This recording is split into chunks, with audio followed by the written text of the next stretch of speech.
बचपन से पेंटिंग बना रही हूँ। प्रोफेशनली इसको मैंने 2 साल पहले एक सीरियस नोट पे स्टार्ट किया है।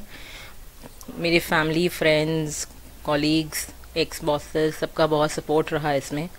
आर्ट एंड कल्चर के बारे में मैं यही कह सकती हूँ कि इंडिया में ऑनेस्टली बहुत ऑनेस्ट ओपिनियन है कि इंडिया में उसको उतने लेवल पे प्रमोट नहीं किया जाता, जबकि आर्ट एंड कल्चर किसी भी नेशन की सोल होती है, आत्मा होती है। क्योंकि आर्ट और कल्चर की नॉलेज जिसे हो, आप हर कल्चर के लोगों से मिलके बात करके उनके बारे में जान सकते हैं। कोई भी प्रॉब्लम्स होती हैं, क्रॉस कल्चरल डिफरेंसेस होते हैं, उनका सोल्यूशन निकाल सकते हैं। Indian economy, not only Indian economy, किसी भी देश की अर्थव्यवस्था भी आर्ट एंड कल्चर पे बहुत ज़्यादा डिपेंडेंट होती है। आर्ट पेंटिंग्स जो होती हैं बहुत ही एक एक्सप्रेसिव वे होता है अपनी बातों को या अपने थॉट्स को, आपकी जो इमेजिनेशन है उसको, आपके माइंड में जो भी है उसको आप एक्सप्रेस कर सकते हैं। इंसान के सबकॉन्शियस माइंड में रहती हैं, कहीं ना कहीं हमारी डेली स्ट्रेसफुल लाइफ जो है उसके चलते वो दब जाती हैं, आप उस चीज़ को एक्सप्रेस नहीं कर सकते। तो सबकॉन्शियस माइंड का जो भी इमेजिनेशन और थॉट है वो पेंटिंग्स के द्वारा बहुत ही एक्सप्रेसिव वे में एक्सप्रेस किया जा सकता है। एज अ हॉबी तो बचपन से ही पेंटिंग्स बनाती हूँ, और स्कूल कॉलेज लेवल पे पेंटिंग्स ही नहीं, ड्रामा में भी काफ़ी इंटरेस्ट रहा था, पार्टिसिपेशन रहा। और डेफिनेटली हर माँ बाप का सपना होता है कि उनका बच्चा एक जो प्रोफेशनल कोर्स होता है वो करके एक स्टेबल करियर, जो नॉर्मल हर सोसाइटी में एक्सेप्टेबल है, वो करियर को बनाए। लेकिन मैंने भी इनफैक्ट कई सेक्टर्स में काम किया, as a trainer, real estate में, ई कॉमर्स फील्ड में, आईटी फील्ड में। लेकिन कहीं ना कहीं at the back of the mind मेरा जो पैशन था, जो मैंने पेंटिंग सीखा भी, वो पैशन मुझे फुल फ्लेजेड वे में करने का मौका नहीं मिल रहा था। कहीं ना कहीं एक कमी थी, एक सेटिस्फैक्शन जैसे होता है, जॉब सेटिस्फैक्शन नहीं मिल पा रहा था। तो आज से 2 साल पहले की बात है, जब बहुत ही सीरियस नोट पे एक टर्निंग पॉइंट आया लाइफ का कि अब क्या करना है आगे।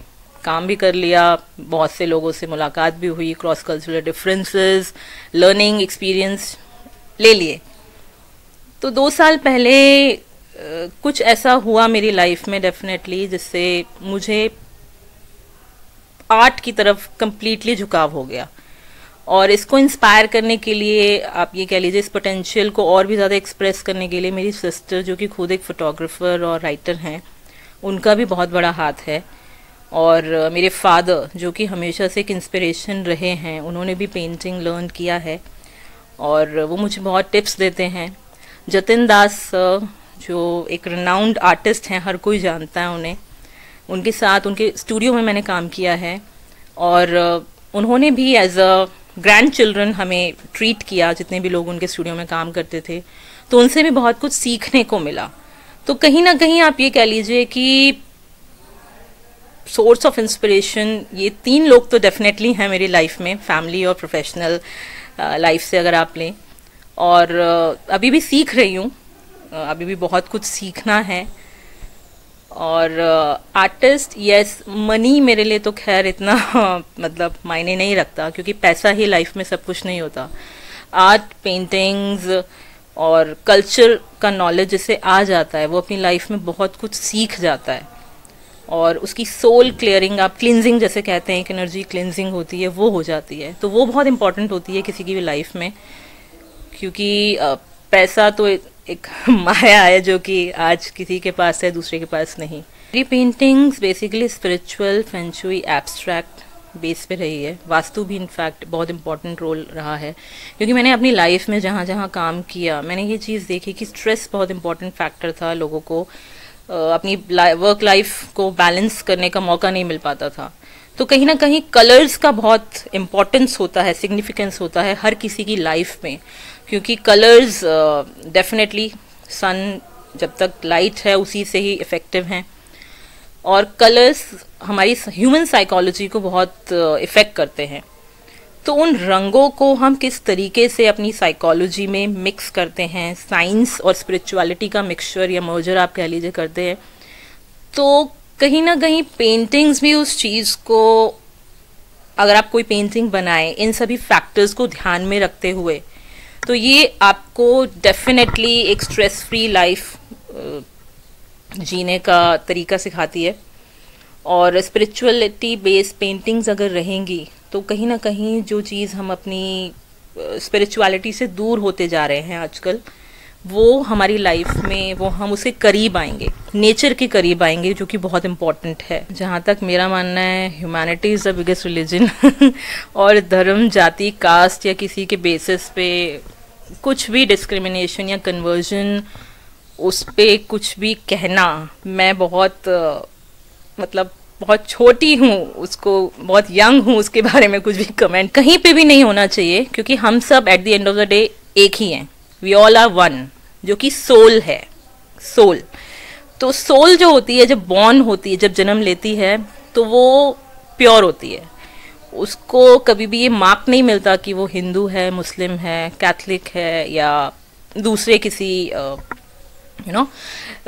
रिलीजन को फॉलो करती है, या एक मार्क, एक कॉपीराइट या स्टैम्प हो गया है। तो ये हमारे ही द्वारा बनाए गए कुछ आप ये कह लीजिए रूल्स हैं, या सोसाइटी में मे बी शायद अपर हैंड लेने के लिए ये सब। मेरे पास अप्रॉक्सीमेटली 100+ पेंटिंग्स का कलेक्शन है, और पेंटिंग्स की एग्जीबिशन मैंने सबसे पहले मुझे मौका दिया था लुधियाना में, आयरियो वाटर फ्रंट में मैंने पेंटिंग अपनी लगाई थी। और जीना अग्रवाल हैं, रॉयल एरा क्लब की फाउंडर, तो उन्होंने मुझे सबसे पहले मौका दिया मेरी पेंटिंग्स को वहाँ पे डिस्प्ले करने का। काइट फ्लाइंग फेस्टिवल था उनका। उसके बाद इरम खान जी हैं, जो खुद एक जर्नलिस्ट हैं, उनके साथ मैंने 2 ग्रुप आर्ट एग्जीबिशन करी हैं दिल्ली में। जहाँ तक पेंटिंग सेल एग्जीबिशन में होने का सवाल है, एग्जीबिशन में तो हमने सिर्फ डिस्प्ले के इंटेंशन से ही किया था। सेल हमारी पेंटिंग्स जो लगी हुई हैं वो अहमदाबाद में हैं, एक कपल उनके घर पे है, और बाकी नॉर्मली जो नेबर्स हैं, और कुछ से बातचीत चल रही है आउट ऑफ इंडिया भी। बट बेसिकली सेल मेरा इतना मतलब, और मनी इतना मेन फैक्टर नहीं है, मोटिवेटिंग फैक्टर। मेरा बस ये है कि अपने कल्चर को हम ज़्यादा से ज़्यादा ग्लोबल लेवल पे, ग्लोबल स्केल पर दिखाएं, एक्सप्रेस करें, डिस्प्ले करें, क्योंकि कहीं ना कहीं हम आज भी इंटरनेशनल लेवल पर काफ़ी पीछे हैं। और एक सपना लेके चले हैं कि इंटरनेशनल लेवल पे हम लोग बहुत ही ज़्यादा नाम कमाएं, ज़्यादा से ज़्यादा टूरिज़्म अपने कंट्री में अट्रैक्ट करें। देखिए, 2 चीज़ें होती हैं, एक तो टेक्निकल स्किल्स और एक होती हैं प्रोफेशनल स्किल्स। तो टेक्निक जो होती है वो एक जिसने पढ़ाई करी है फाइन आर्ट्स की, उसको तो बहुत इजीली मतलब पता होता है। लेकिन जो सेल्फ टॉट आर्टिस्ट होते हैं और हॉबी आर्टिस्ट जैसे आप कह सकते हैं, उनको वो टेक्निक सिखाई जा सकती हैं। स्किल डेवलपमेंट जैसे कहते हैं हम, तो वो स्किल्स डेवलप करने के लिए किसी भी इंसान का पर्सनालिटी डेवलपमेंट करना बहुत ज़रूरी होता है। क्योंकि स्किल ये नहीं कि हाँ मैंने ब्रश लिया या ये कलर्स पिगमेंट्स यूज़ किए, मिक्सचर किया, नहीं। वो पेंटिंग जो मैं सिर्फ एक कंटेम्प्रेरी आर्ट का एग्जांपल लेके बताती हूँ आपको। मान लीजिए मैं आज कोई चीज़ बना रही हूँ, किसी चीज़ कॉन्सेप्चुअल, करंट किसी इशू पे कोई पेंटिंग मैंने बनाई। आज से 100 साल बाद आने वाली जो जनरेशन है, उनके पास सिवाय उन पेंटिंग्स के या फोटोग्राफ्स के कुछ और नहीं रहेगा देखने के लिए कि हमारी हिस्ट्री में क्या हुआ है। तो डेफिनेटली आर्ट एंड कल्चर का इम्पोर्टेंस होता है। और क्यों इसको इस लेवल पे प्रमोट नहीं किया जा रहा, मैं मानती हूँ कि गवर्नमेंट करती है काम। अभी हाल ही में पारिश्रमिक भी दिया जाता है, अवार्ड्स भी होते हैं, और डिपेंड करता है कि कितना इंटरेस्ट कोई ले, क्योंकि आर्ट एंड कल्चर को फिर भी कहीं ना कहीं उतना उस लेवल का सपोर्ट नहीं मिलता। आपने बिल्कुल ठीक कहा, जैसा कि स्पोर्ट्स पर्सन या बाकी लोगों को मिल जाता है।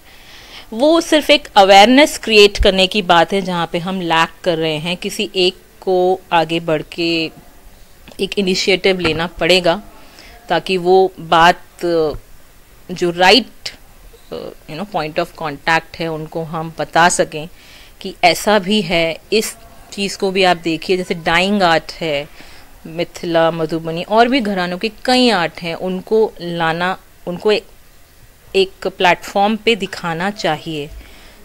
तो उसके लिए हम तो पूरी कोशिश कर रहे हैं। हमने एक फाउंडेशन हमारे पार्टनर के साथ मिलके इस्टेब्लिश भी किया है अभी हाल ही में। तो हम अपनी तरफ से तो पूरी कोशिश कर रहे हैं और सबको मोटिवेट भी करते हैं कि हमारी तरह आप लोग भी आइए आगे। RNAC फाउंडेशन है हमारा।